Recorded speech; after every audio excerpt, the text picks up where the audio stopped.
In questo momento siamo tutti in corriera. Molti dormono, altri cantano canzoncine in friulano, altri fumano.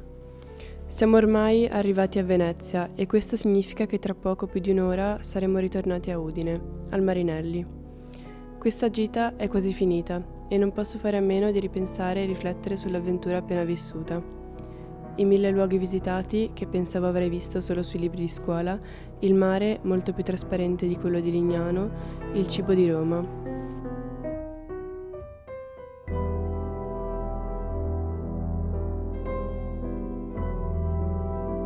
Cose che alla fine mi hanno interessato di più rispetto alle fabbriche. Penso che queste gite saranno tra i ricordi più preziosi della mia adolescenza, ciò che mi ricorderò con più nostalgia, soprattutto perché capisco che non è scontato avere la possibilità di fare un viaggio del genere. Basta osservare le mie compagne di classe, che non sono potute venire. Quando sarò più grande, magari lavorerò nella fucina o nell'officina che abbiamo visitato e mi ricorderò di questi anni e so che lo farò sempre con un gran sorriso.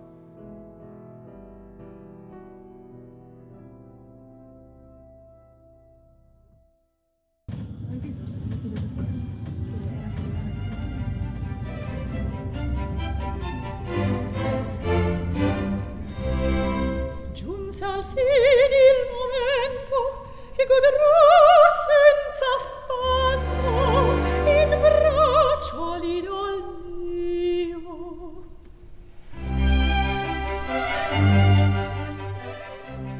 L'ultima gita a cui ho partecipato è stata a Dublino, in Irlanda, nel 2025. Confrontando la gita dei Marinelliani nel 1966 emergono diverse differenze: l'abbigliamento, la diversa percezione della sicurezza ed il rapporto con i docenti e il preside. Inoltre, la gita del 1966 non aveva un'unica meta, ma diverse. Questa, al giorno d'oggi, la riteniamo una cosa difficile da realizzarsi, visti i problemi organizzativi e le disponibilità economiche.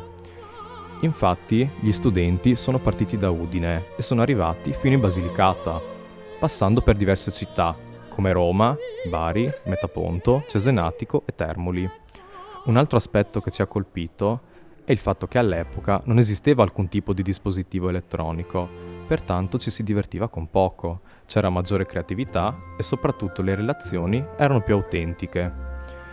In conclusione, da una classe degli anni 60 ci si aspettava maggiore serietà e rigore all'interno dell'ambiente scolastico. Al contrario, non solo gli studenti, ma lo stesso insegnante di educazione fisica scherzava e si divertiva con gli alunni.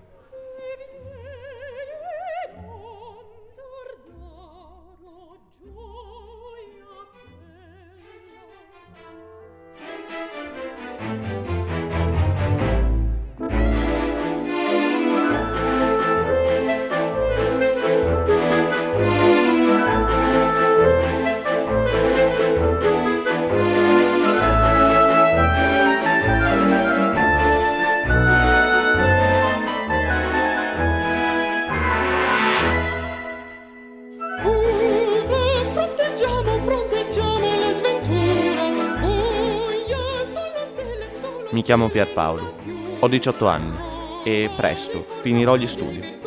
Non so che cosa mi aspetta per il futuro, ma intanto mi godo questa gita scolastica in Sud Italia. Stiamo facendo moltissime riprese e spesso mi faccio una domanda a riguardo.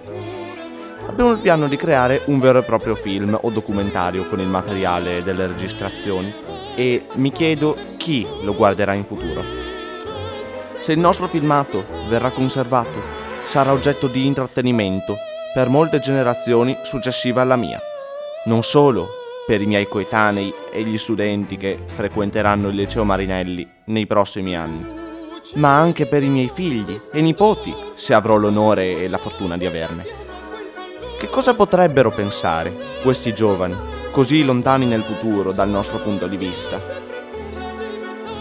Penso agli studenti che forse vedranno il film tra 60 anni.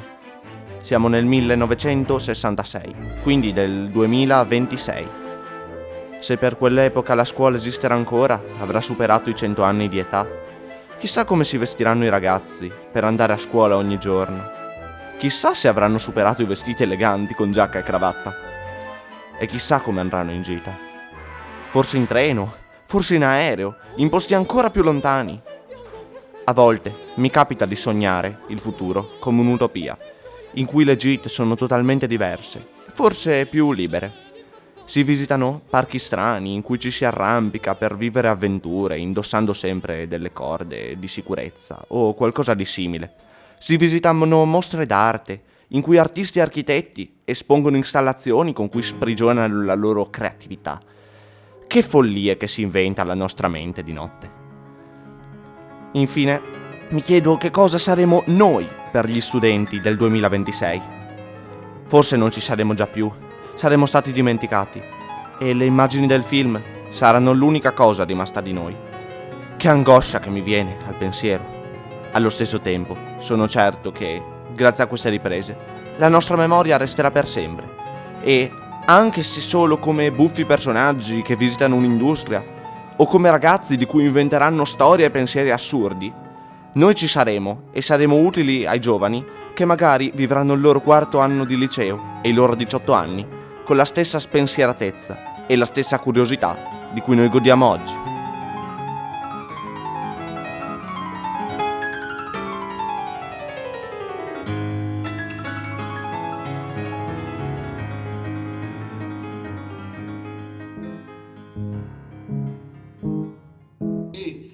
Diciamo a chi aveva una media abbastanza alta è stato scelto e pochi di terza, ripeto, fra le quarte e le quinte, ma l'obiettivo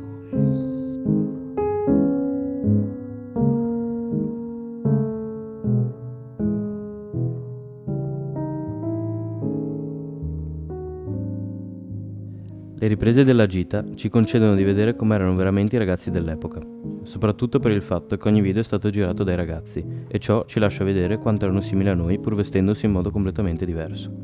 Erano più eleganti, con capelli più ordinati e sembravano più grandi per la loro età. Ma nei momenti di svago emerge la loro naturalezza e la loro somiglianza a noi. Per noi una gita deve essere un momento di divertimento e libertà e, come possiamo osservare nelle registrazioni, i ragazzi si muovono liberamente scherzando tra di loro e coi docenti. Al giorno d'oggi noi ragazzi siamo più controllati negli spostamenti ed è difficile trovare momenti per giocare e scherzare insieme, anche se comunque troviamo il modo di divertirci. E l'attenzione alla sicurezza è aumentata. Ciò porta le scuole a escludere certi tipi di gite, che invece al tempo erano considerate sicure e formative, come le visite nelle industrie che osserviamo nel video.